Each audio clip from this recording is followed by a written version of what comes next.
Welcome to the Potent Mind, where curiosity meets clarity. Ever feel like your brain has a mind of its own? Here, we explore how attention works, why it drifts, and how to train it back, gently, powerfully, and on purpose. It's not about fixing your mind, but learning to work with it. Let's get started. Welcome to the deep dive. Today, we're looking at a whole stack of sources and are really challenging something pretty fundamental. It's this idea, this expectation, that you have to feel motivated before you can actually make a change. We've all been there, right? You set a goal.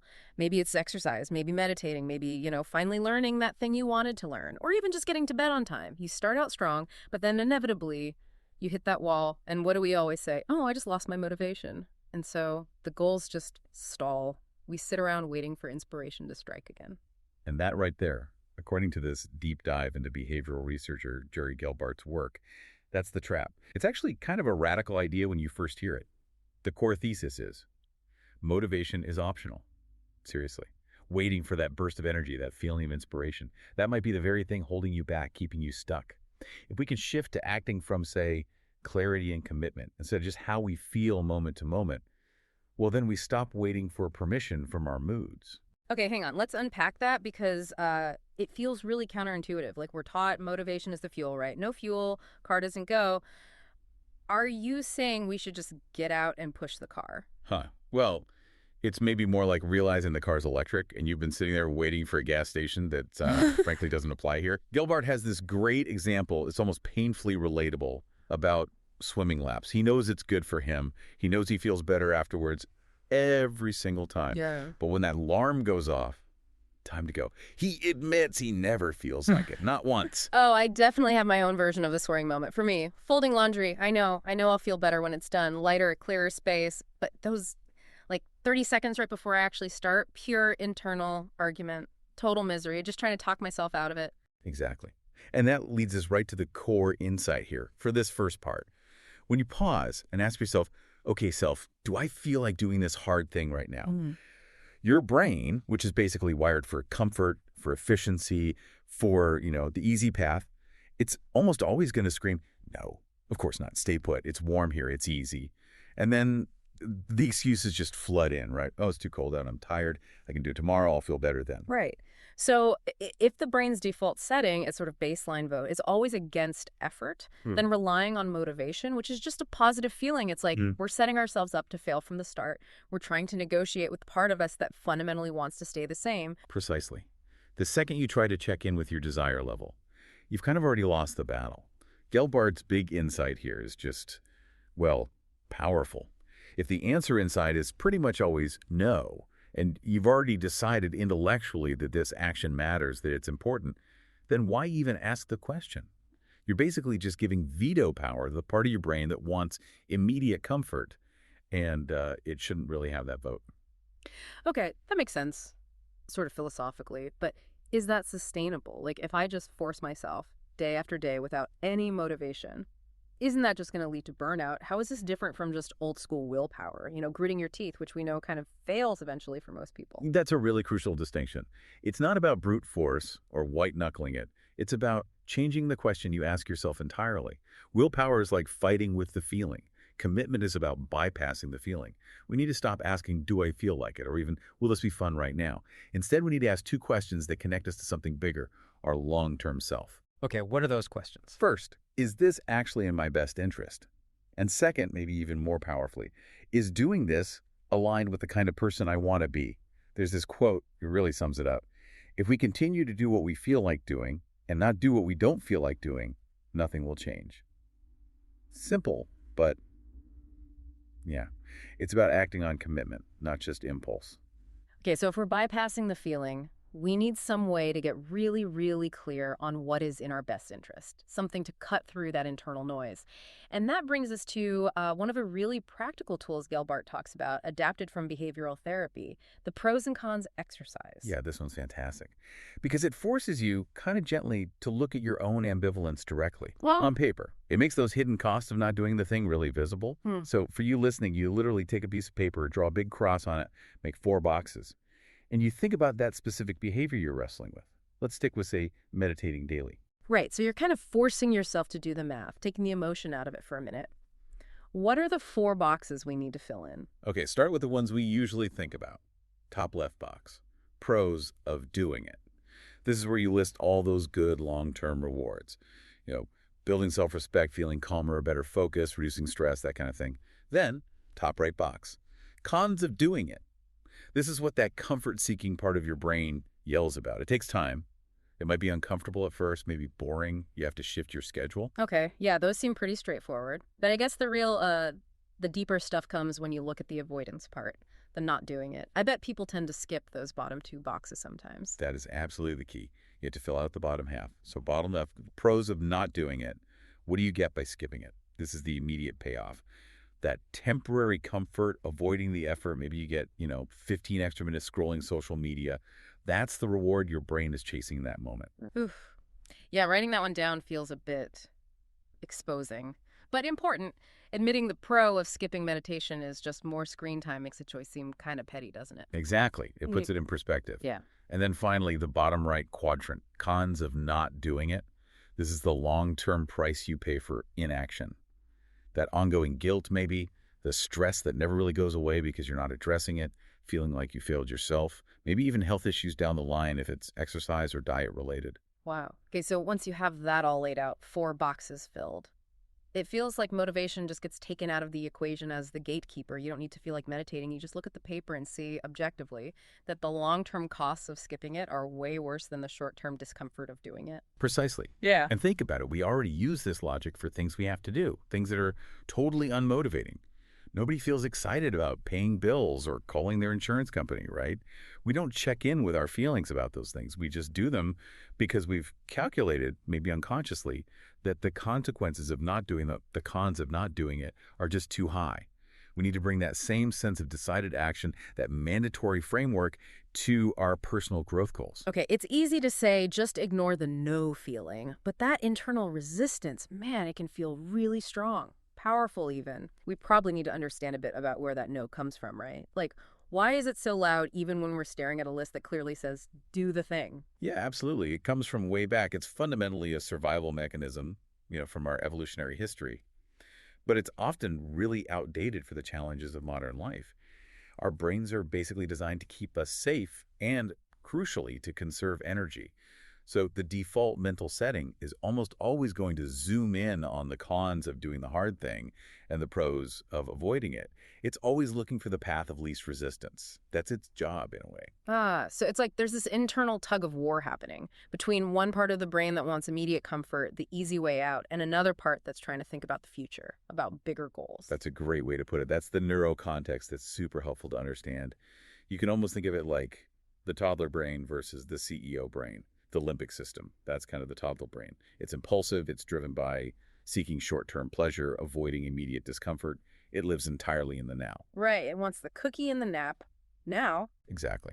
And then you have the prefrontal cortex. That's your CEO brain. It's the more thoughtful, strategic part. It helps us plan. It helps us inhibit those impulses, make decisions based on our long-term goals, our values. Okay. So if we wait for motivation, which is just an emotion, right, a temporary feeling, we're essentially letting the toddler brain drive the bus. You got it. The toddler brain yells, I don't feel like it.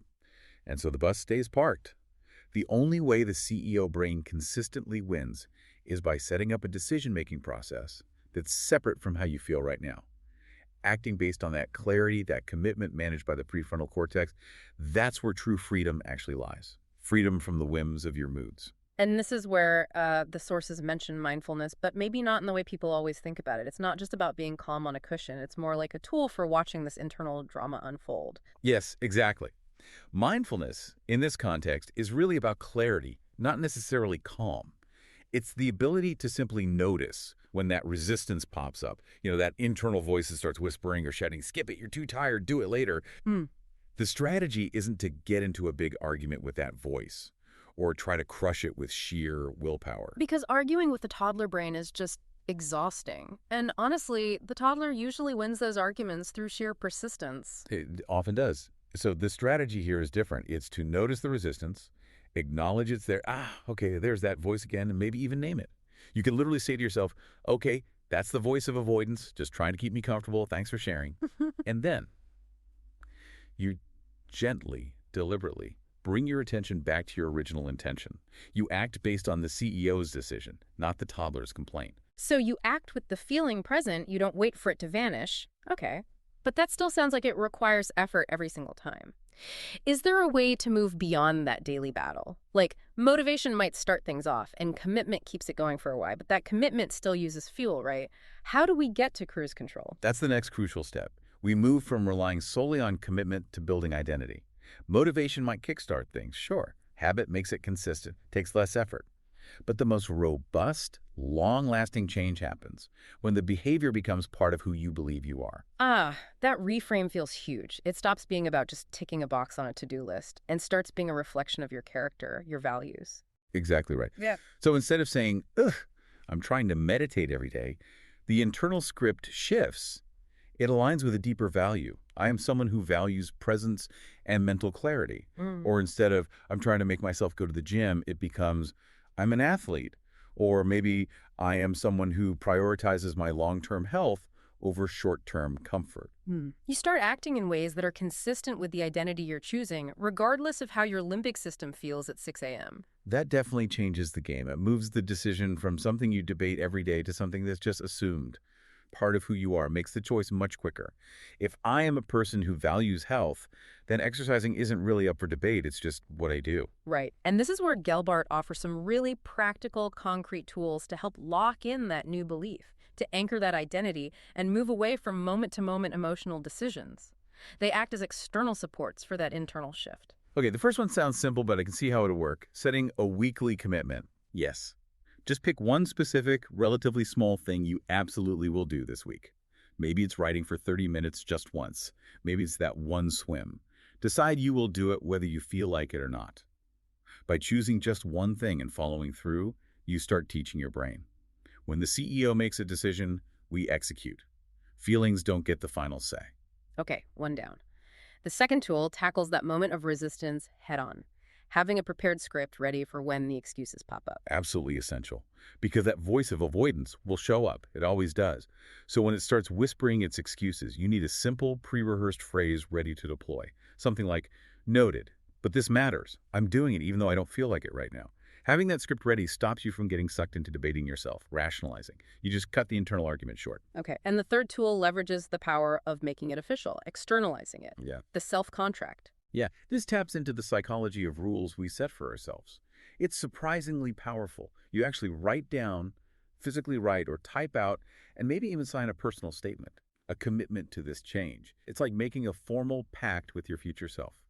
That simple act of writing it down, signing it, even if nobody else sees it, it kind of formalizes the decision. It takes it out of the realm of fleeting thoughts. You're creating evidence that says, look, the decision was already made by the rational me. We're just executing the plan now. That really does shift it. It's like the difference between just having a goal in your head versus signing a treaty. A goal can drift away. A Yeah. signed treaty, well, you have to consciously break it. So you use the pros and cons to get clear. Then the contract locks in the commitment, the belief. And the simple phrase, the mantra that ties it all together, the one to keep repeating internally is just, I don't have to feel like it. I've decided this matters. When you act from that place consistently, the really good news is that often the feeling of motivation does show up. But it shows up after you start, maybe a few minutes in, as a result of taking the action, not before. Wow. This has been a really fundamental shift in perspective on how change actually works. So to kind of wrap it up, motivation's great. It's nice when it visits, but it's not reliable. It's more like a passenger than the engine. Exactly. What is dependable? Your ability to get clear on what truly matters to you, your values. Using objective tools, like that pros and cons list, to really see what's in your best interest long term, and then acting from commitment. Commitment to that decision, commitment to the identity you're building. You act first, and then you let the motivation, the good feelings, catch up later as a kind of reward for honoring that commitment. And it brings us back to that swimming pool image, doesn't it? That feeling after. I never regret going swimming. I only regret not going. That feeling of pride, of capability, that's what the commitment actually delivers consistently.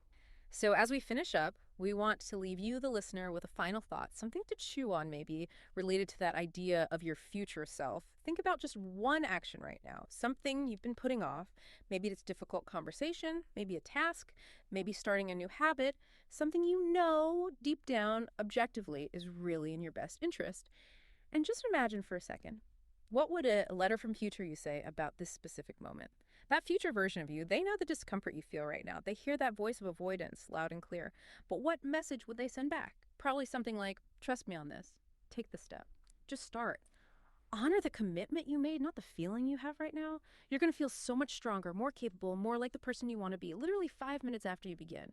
Don't wait for your feelings to give you permission. Just take one small step forward. Now. Thanks for listening to The Potent Mind.